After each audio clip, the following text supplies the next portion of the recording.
Tout le monde sait qu'être soldat demande beaucoup d'efforts.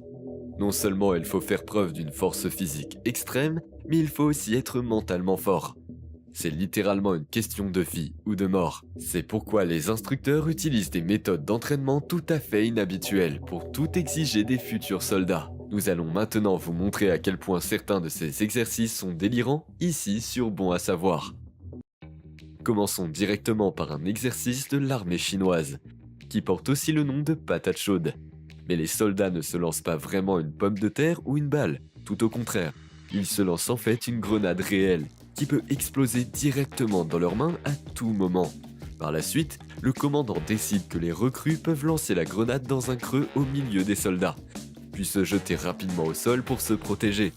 Même si cet exercice semble assez extrême à première vue, il entraîne une chose qu'il est difficile de simuler autrement. Il s'agit du danger de mort dans une situation de combat réel. Avec de tels exercices, les soldats doivent réellement risquer leur vie et apprennent ainsi à gérer cette pression quasiment insoutenable. Nous continuons avec le numéro 9 et un exercice appelé Cobra Gold. Le nom parle de lui-même pour cet entraînement. Au cours de l'entraînement de survie au milieu de la jungle thaïlandaise, les soldats américains doivent boire le sang d'un cobra. Cependant, cet exercice n'est pas une sorte de rituel d'admission, mais peut être nécessaire à la survie en cas d'urgence. En effet, si les soldats effectuent un atterrissage d'urgence dans la jungle et n'ont pas de réserve d'eau, le sang du cobra pourrait les aider à ne pas se déshydrater complètement. De plus, cet exercice leur apprend quelles araignées et quels scorpions peuvent être mangés et comment les attraper. À la fin de leur entraînement, les soldats doivent mordre la tête d'un poulet. En plus des soldats américains, des unités militaires de Singapour, d'Indonésie, du Japon, de Corée du Sud et de Malaisie participent également à ce programme extrêmement inhabituel. Le numéro 8 est l'exercice extrêmement violent de l'armée russe où les futurs soldats doivent faire preuve d'un courage extrême. Pour faire ses preuves dans l'une des plus hautes unités militaires du pays, il est en effet obligatoire de tirer sur ses collègues pendant l'entraînement. Inversement, chaque soldat doit expérimenter le fait de se faire tirer dessus. Bien que tous les participants portent un gilet pare-balles, des munitions classiques sont utilisées. En raison de l'extrême dangerosité de cet exercice, les soldats doivent accorder une attention particulière à leur adresse au tir et les gilets pare-balles sont également soigneusement examinés au préalable.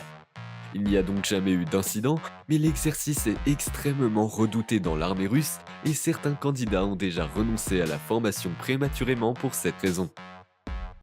Nous en arrivons maintenant à un exercice extrêmement curieux que doivent accomplir les soldats de l'armée de l'air américaine, mais aussi les stagiaires de la police américaine. Ce n'est pas seulement curieux, c'est aussi très drôle. En effet, l'exercice appelé Chicken Test consiste à rester au garde à vous et à ne pas rigoler. Ce qui semble si simple, n'est cependant pas si facile à mettre en œuvre. Au cours de cet exercice, les instructeurs utilisent sur leurs recrues un poulet en caoutchouc qui couine afin de les tester et de les faire réagir.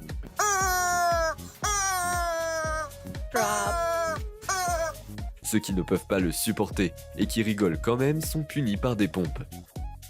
Le but de cet exercice, qui semble à première vue plutôt amusant, est de garder son sang-froid à tout moment, même dans les situations les plus inattendues. Comme le rire peut être une réaction naturelle à des moments imprévus, il est important de rester maître de soi. Après tout, les policiers et les soldats doivent toujours agir en tant qu'autorité. Ce qui est moins amusant, c'est l'exercice que doivent faire les partisans de l'armée du Bélarus. On parle ici de la marche sur le feu. Au cours de cette course de 10 km, les soldats doivent traverser un parcours sans pitié où, comme son nom l'indique, le sol est en fait enflammé. Les soldats doivent notamment se tenir en équilibre sur des tuyaux et sont constamment sous le tir de leurs futurs camarades. Une autre partie du parcours consiste à ramper sous des fils barbelés, alors que les instructeurs lancent en permanence des fumigènes. Cet exercice extrême et sans pitié est censé simuler une éventuelle attaque directe sur un bataillon entier. Cependant, le parcours est si brutal que seuls 10% des participants atteignent la fin de l'exercice. La simple vue de cet exercice militaire donne aux spectateurs des maux de tête. Outre les défilés, les troupes chinoises ont l'habitude de présenter un autre spectacle extrêmement brutal. Les soldats brisent en effet plusieurs briques avec leur tête nue ou cassent des perches de bambou sur leur dos nu. Avec ses présentations brutales, qui comprennent parfois même des chorégraphies entières, l'armée chinoise veut montrer à quel point ses soldats sont forts et invulnérables. Cependant, les officiers chinois se sont rendus compte que de tels spectacles n'ont que peu d'application dans la vie quotidienne des soldats, et il est donc fort probable que cet exercice ne soit plus effectué à l'avenir. Au numéro 4, nous avons découvert l'entraînement de l'unité spéciale russe Spetsnaz, qui torture littéralement ses soldats jusqu'à ce qu'ils tombent.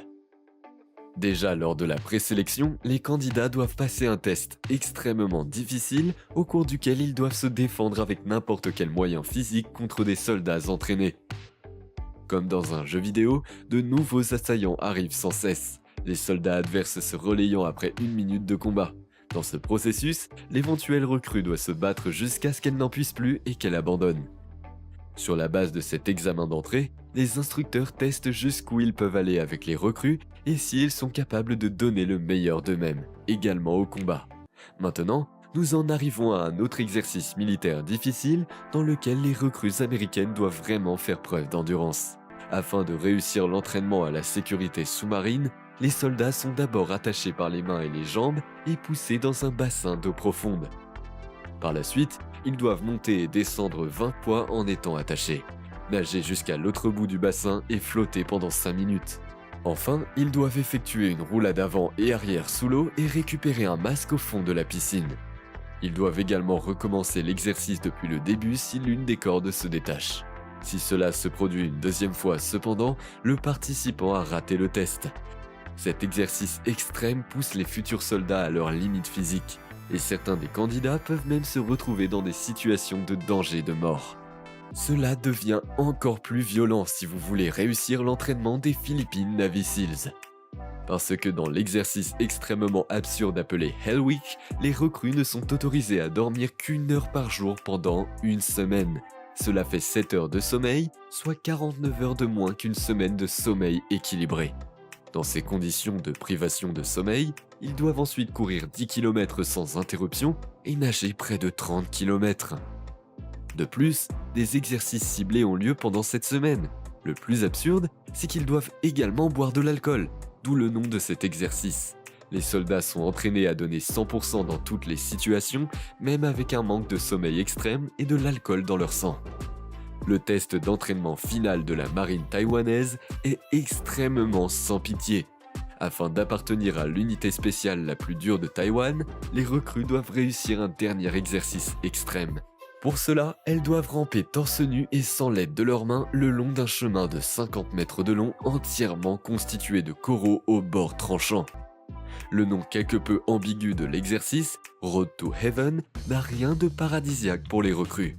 Pendant qu'ils se traînent sur les pierres pointues, les autres soldats sont autorisés à les asperger d'eau salée, ce qui doit être une véritable torture en raison des blessures qui en résultent. Ils doivent également s'arrêter tous les 9 mètres pour faire des exercices spécifiques. De plus, les instructeurs peuvent déterminer si un soldat doit effectuer d'autres exercices sur les pierres tranchantes ou même refaire ce parcours infernal. Pour avoir la motivation nécessaire, la famille et les amis sont même autorisés à regarder et à encourager. Ce qui fait que l'exercice macabre s'est déjà établi comme un réel rituel. Cet exercice extrêmement douloureux de 15 à 20 minutes est en fait destiné à préparer les soldats à l'éventualité de se retrouver sur une île déserte. De plus, cet exercice atteint parfois un tel degré d'intensité qu'il arrive que des soldats meurent pendant l'exercice. Lequel de ces exercices avez-vous trouvé le plus abject et pourriez-vous vous imaginer participer à l'un d'entre eux? N'hésitez pas à nous écrire dans les commentaires, nous sommes curieux. À la prochaine, ici sur Bon à savoir.